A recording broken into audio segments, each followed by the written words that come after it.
ಠಾಣಾ ಸರಹದ್ನಲ್ಲಿ ನಿನ್ನೆ ಒಂದು ಪ್ರಕರಣ ದಾಖಲಾಗಿದೆ. ಇದರಲ್ಲಿ ಶಿವಪ್ಪ ಅಂತ ನಮ್ಮ ಆಹಾರ ನಿರೀಕ್ಷಕರೇನಿದ್ದಾರೆ ಅವರ ಒಂದು ಫಿರ್ಯಾದ್ ಮೇಲೆ ಒಟ್ಟು ಸುಮಾರು 49 ಟನ್ ಅಷ್ಟು ಅಕ್ಕಿ, 2 ಲಾರಿಲಿ, ಒಂದು ಲಾರಿಲಿ 30 ಟನ್ ಮತ್ತು ಇನ್ನೊಂದು ಲಾರಿಲಿ 19 ಟನ್ ಸೇರಿದಂತೆ ಒಟ್ಟು 49 ಟನ್ ಅಕ್ಕಿ ಇದ್ದದ್ದು ನಾವು ಒಂದು ಪ್ರಕರಣವನ್ನು ಮಾಡಿದ್ದೀವಿ. ಇದರಲ್ಲಿ ಶಿವಪ್ಪ ಅನ್ನೋರ ಕಡೆಯಿಂದ ಕಂಪ್ಲೇಂಟನ್ನು ತಗೊಳ್ಳಲಾಗಿದೆ.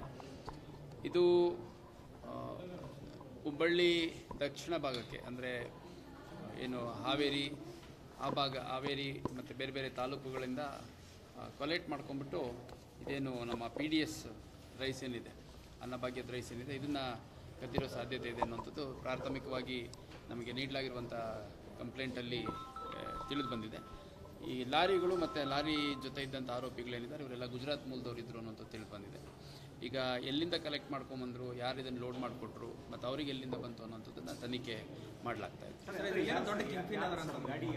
ಇಲ್ಲ, ನಾನಿನ್ನೂ ಇದನ್ನು ಡೀಟೇಲ್ಸ್ ತೊಗೊಂಡಿಲ್ಲ. ಇನ್ಸಿಡೆಂಟ್ ಆಗಿರೋದು ಅದಷ್ಟೇ ಗೊತ್ತು. ನಾನಿನ್ನೂ ವಿಸಿಟ್ ಕೂಡ ಮಾಡಬೇಕು. ಯಾರು ಏನು ಯಾರೇ ಇರಲಿ ಅದನ್ನು ಕ್ರಮ ತೊಗೊಳ್ಲಿಕ್ಕೆ ನಾವು ನಮ್ಮ ಅಧಿಕಾರಿಗಳಿಗೆ ಹೇಳ್ತೀವಿ.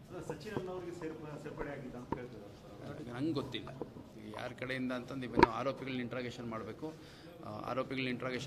ಮತ್ತು ಇದು 49 ಟನ್ ಅಂದರೆ ಏನು ಸುಮ್ಮನೆ ಒಂದು ಯಾವುದೋ ಪಿಕಪ್ ಗಾಡಿಲೋ ಯಾವುದೋ ಒಂದು ಲಗೇಜ್ ಆಟೋದಲ್ಲೋ ಹೋಗ್ತಿರೋಂಥದ್ದಲ್ಲ. ಇಷ್ಟು ರೈಸು ಕಲೆಕ್ಟ್ ಮಾಡ್ಕೋಬೇಕು ಅಂತಂದರೆ ಭಾಳ ವ್ಯವಸ್ಥಿತವಾಗಿ ಒಂದು ಜಾಲದ ರೀತಿಯಲ್ಲಿರುತ್ತೆ. ಅದು ಯಾವ ರೀತಿ ಜಾಲ ಇದೆ ಮತ್ತು ಯಾರ್ಯಾರು ಇದರಲ್ಲಿ ಪ್ರತ್ಯಕ್ಷವಾಗಿ ಪರೋಕ್ಷವಾಗಿ ಭಾಗಿಯಾಗಿದ್ದಾರೆ ಪ್ರತಿಯೊಬ್ಬರನ್ನು ಕೂಡ ತನಿಖೆ ವ್ಯಾಪ್ತಿಗೆ ತರುವಂಥ ಕೆಲಸ ಮಾಡಲಾಗಿದೆ.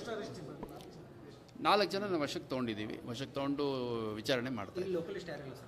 ಇವತ್ತು 4 ಜನದ್ದು ಕೂಡ ಭರತ್ ಚಾವ್ಡಾ, ರಾಜು ಚಾವ್ಡಾ, ಅಂದಾಬಾಯಿ ವಕಾದರ್ ಮತ್ತು ಜೈರಾಮ್ ಉಗ್ರೇಜಾ ಅಂತ 4 ಜನ ಗುಜರಾತ್ ರಾಜ್ಯದವರಿದ್ದಾರೆ.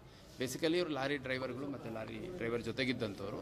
ಎಲ್ಲಿಂದ ಲೋಡ್ ಮಾಡ್ಕೊಂಬಂದರು ಸಂಪೂರ್ಣವಾಗಿ ಎಲ್ಲ ಟೆಕ್ನಿಕಲ್ ಇನ್ವೆಸ್ಟಿಗೇಷನ್ ಮಾಡಿ ಒಂದು ಸಮಗ್ರ ತನಿಖೆ ಮಾಡಿ ಪ್ರತಿಯೊಬ್ಬರು ಯಾರು ಈ ಒಂದು ವ್ಯವಸ್ಥಿತ ಅಕ್ಕಿ ಕಳ್ಳತನ ಪ್ರಕರಣದಲ್ಲಿದ್ದಾರೆ ಅವ್ರನ್ನೆಲ್ಲರನ್ನು ಪತ್ತೆ ಮಾಡಲಾಗುತ್ತೆ.